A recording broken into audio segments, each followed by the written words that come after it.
guys, long time no see. Dan Book Nook Noggin here, and let's talk about Hailey Piper's Queen of Teeth.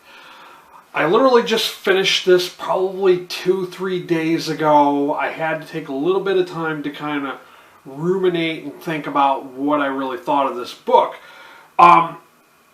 First off, I'm going to straight out say I feel like not everybody can write short fiction.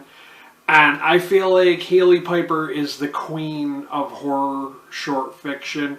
I feel like if anyone can write a good indie horror short fic, it's going to be Hailey Piper.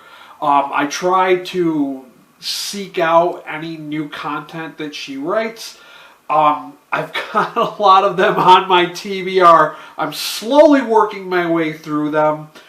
But, you know, we'll get to that at another point in time. If you're not familiar with this one is kind of not straight horror. It's kind of, I'm going to say it's a little weird because it kind of touches on kind of otherworldly, almost Lovecraftian kind of themes a little bit. I will admit, first off, I want to say that this is 198 pages. I did go into this because I did not read the synopsis. I went into this thinking that it was going to be like the horror film Teeth. If you're aware of that, it's a vagina dentata kind of based horror movie. And I was kind of expecting that from this book.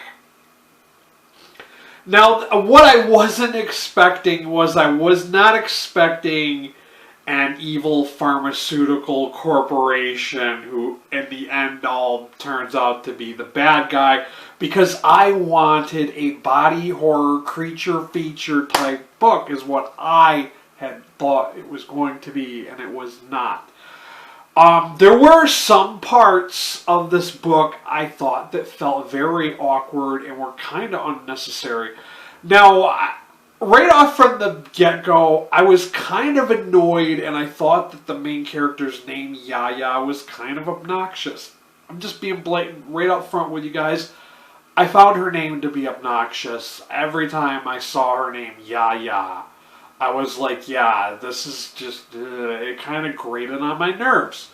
Just not a big fan of the name. It just seems kind of tacky.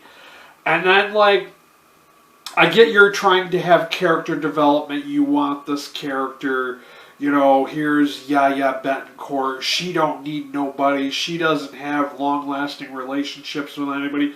She's one of those gals who just lives for one-night stands. And then when you kind of try and take that, you've made that, you personified this main character to be that certain way, and then you base a subplot romance on that character, I'm sorry, but I found that to be super unnecessary. It came out as being really, really fucking awkward. Because all the scenes, like there were like 2 or 3 scenes, and I think I even made a status on Goodreads when I updated my status. I said, loving the vagina monster between us, because it was just so absurd, and I wanted to put that out there that it just was kind of weird and absurd. And I get it, she's trying to be weird, she's trying to make a strong character, like, but for me it felt awkward. And later on, towards the end of the book, it just really seemed silly. Like, it made for a silly ending, this romance between this other lady. The other lady had a weird name too. Her name was Doja, but they called her Doc. And yeah, safe to say this book was really not for me. I did give it a 3 out of 5 star rating on Goodreads, but for me this felt more like a strong 2.5 star read for me. I enjoyed it. There were some aspects of it that I really enjoyed. I like the fact that Hailey Piper just kind of she took this little, like, instance of this mythology of vagina dentata and she expanded on it and turned it into body horror and into this mutating kind of chimera, I think is what they kept using that term over and over again, and dragons and all this. And I'm not going to spoil it for you guys. I'm just going to stop talking. But let's just say that there was this ever-changing, mutating kind of thing going on. Oh yeah, and that was another thing when it comes in regards to that. The whole overuse of the phrase peanut butter really was another annoying thing for me. I think that's why I found this book to be slightly irritating and awkward, was because of some of the kind of, like, the peanut butter thing over and over again. But yeah, I mean, I appreciated it for what it was, and I will say that the hive mind mentality kind of thing kind of reminded me of a Frank Herbert story. I can't remember the name of the book. It might have been The Eyes of Heisenberg, but that one was where, you know, these people lived like in ant colony. They kind of like used like ant-based controls. It was weird, but it was good. And I kind of felt like I saw something similar going on with Queen of Teeth. I think that Hailey Piper is a great writer. One of my faves by her is, you know, Benny Rose, the Cannibal Killer. But, you know, like, this one just wasn't for me. I think I was expecting something different from Queen of Teeth than what I got. And, you know, I've still got a few more books to read by her, and I'm going to check those out later. But I kind of wanted to give you guys just a quick little rundown about what I thought about Queen of Teeth.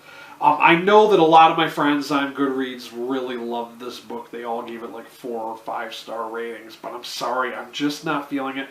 Like I said, the whole romance really seemed unnecessary. It just seemed like it didn't fit. It didn't fit this character, and I get that the character was evolving and changing over time. But to develop a love relationship with another character just made it super awkward, super silly. It made a super silly ending. It just, no. But of course, as always, I will have a link to Amazon down below if you guys want to check out this book for yourselves. I'm not going to yuck anyone's yum. Maybe you'll love this book, but for me, I gave it a 3 out of 5 star rating on Goodreads, but I felt like this was a strong 2.5 star one for me. Like I said, her fave of mine was Benny Rose, Cannibal King. That one was better for me. I love that one a lot more than this one. And until next time, that's all I got for you guys. Later.